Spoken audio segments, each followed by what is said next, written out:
I want you to try something.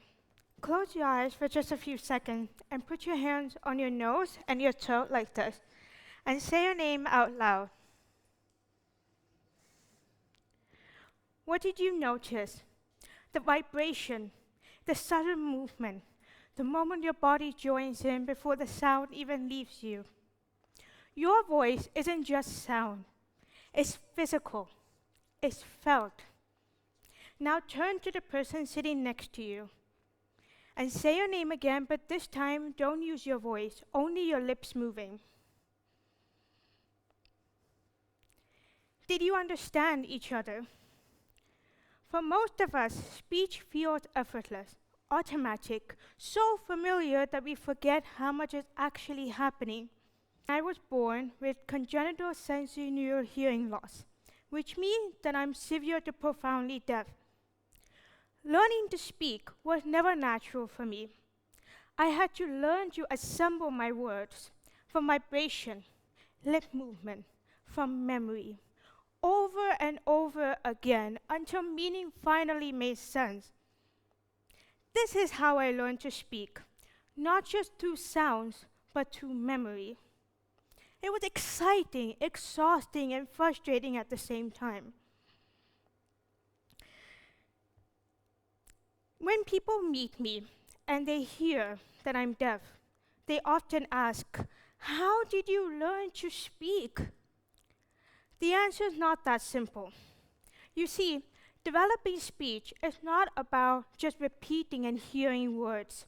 It's about truly understanding, comprehending what I was learning. And that way was I able to comprehend and remember long-term speech. This way of learning is called auditory verbal therapy, or AVT. AVT is a family-centered form of early intervention that utilizes hearing technology to teach children in the first 5 years with hearing loss. They listen, they comprehend, and then they develop speech without relying on visual cues like lip reading. You see, learning to speak was not that simple. The goal of AVT isn't to just simply hear sounds. It's about transforming them into meaningful language. The science behind it is simple.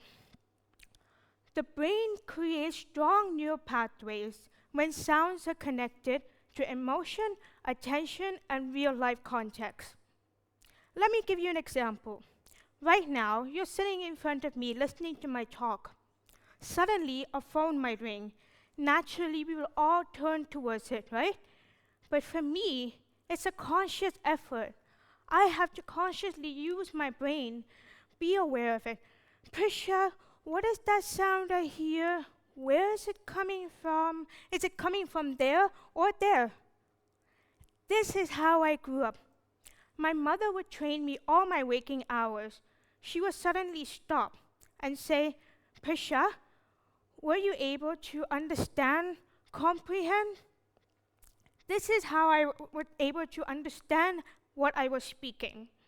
She would suddenly stop and say, "Prisha, pay attention, close your eyes. What do you hear? Is it coming from there or there?" This is how a child learns to speak. She would then imitate that sound. She would say, "Ding dong, ding dong. Prisha, was that the doorbell? Did you hear it?" This is how a child understands how to speak.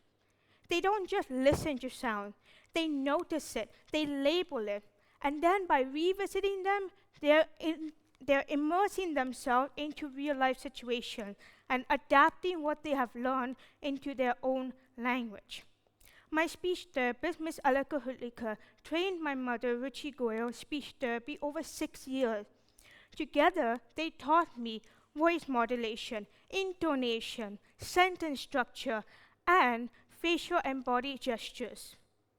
It's not that easy, but most importantly, they trained me how to use memory.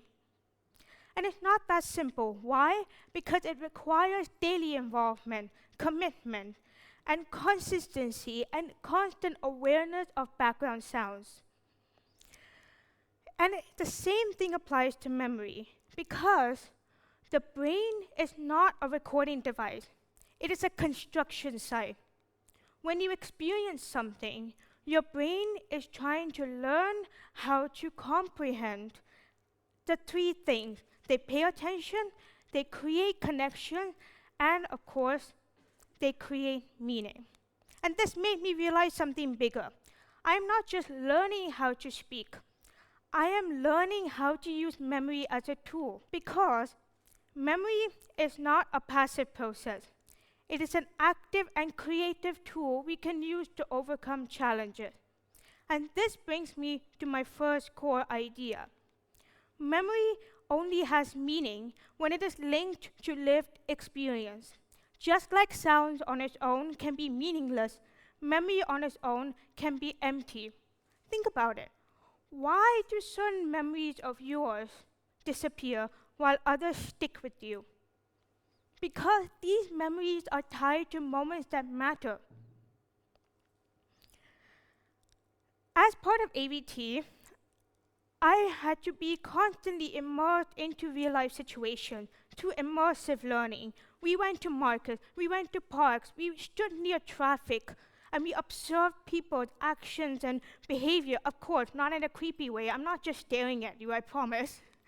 I'm trying to comprehend, and by doing that, by placing sounds inside real situations, I am learning to make connections between meaning and experience.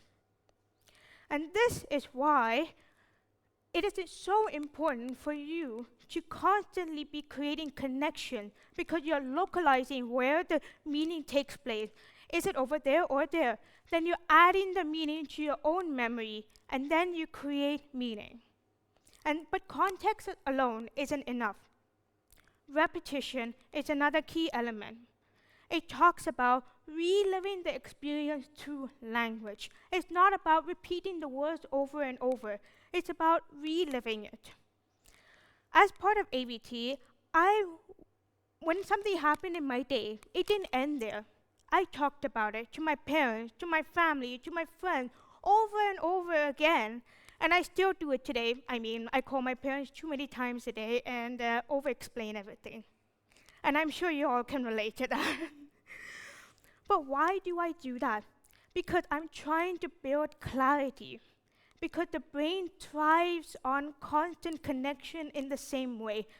Why? Because each retelling reorganizes the memory. Each correction redefines the language.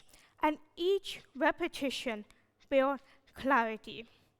And the same thing applies to memory, because all of these didn't just help me learn to speak. It also helped me to understand how to think and develop long-term speech. And now, the next key thing is repetition leads to recall. And I don't mean recall as, oh yeah, I remember something, because we all think that remembering is, I remember something. It talks about what happened. But in recall, it's different. It talks about what did it mean and how can I use it now? Think about it.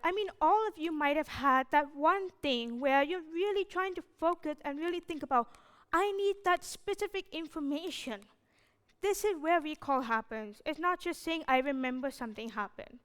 And by asking critical questions, you are trying to implement them into your memory bank. And by doing that, you're creating connections, and then you will constantly be using them in your future systems. And this is why it didn't help me just simply with my learning. It also helped me with how I studied. I was an IB student, and I graduated. I did a lot of language-intensive subjects. I recorded, I revised, I constantly studied over and over. Why? Because these skills of adapting memory is so important. It was overwhelming, of course, but I adapted the key frameworks: context, repetition, recall, implementation, and reconnection. Those are the 5 key things that help enhance your memory recall. And I did this exact same thing through the form of mind maps. Why? Because mind maps create connections between key concepts that can be used to implement and enhance memory recall and create new ideas. Your brain thrives on connections and new ideas. Each bubble represents an idea. Each pathway represents a connection, and each connection represents our understanding of the topic. And this has helped me gain 43 out of 45 points in IB. And I'm not saying this is easy. I am saying this to provide how crucial memory recall can be to enhance your learning. Thanks to AVT, I am not regressing in my speech and language.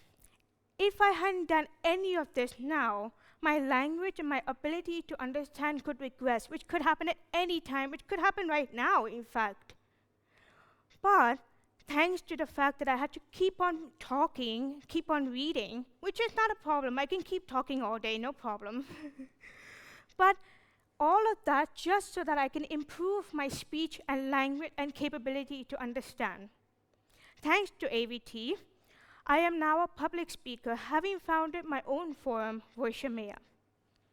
I am an advocate for disabilities, creating workshops where I talk about IB and various topics about deafness, about IB, about studies, and I'm also a dancer, where I constantly keep on practicing, listening to notes, really comprehend what is that note. I have to edit the music, I have to feel the rhythm, I have to feel the body and the facial gestures. And all of that is done just so that my dance can look flawless.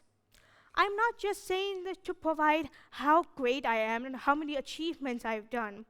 I'm saying this to provide a perspective of how crucial memory recall can be. I am now studying as an independent artist, and I implement all of this into my learning today. But here's the thing. We often think that memory recall is just simply, oh, I have read the textbook once, I've learned everything. Oh, I'm listening to the lecture once, oh, I've learned everything. We think that just by doing everything once, we've learned everything for life. No. Why? Because learning thrives when the brain has to work, to retrieve, to connect, to apply. All of that is so important in developing your own memory. But of course, it's not that easy. It requires a lot of consistency, effort, and daily commitment. And here's the thing. You already use memory every day. The difference is intention. Because every time you implement what you learn every day, memory stops becoming something you move past. It becomes something that you move on. Because if memory can help me find my voice, what hasn't helped you build? Thank you.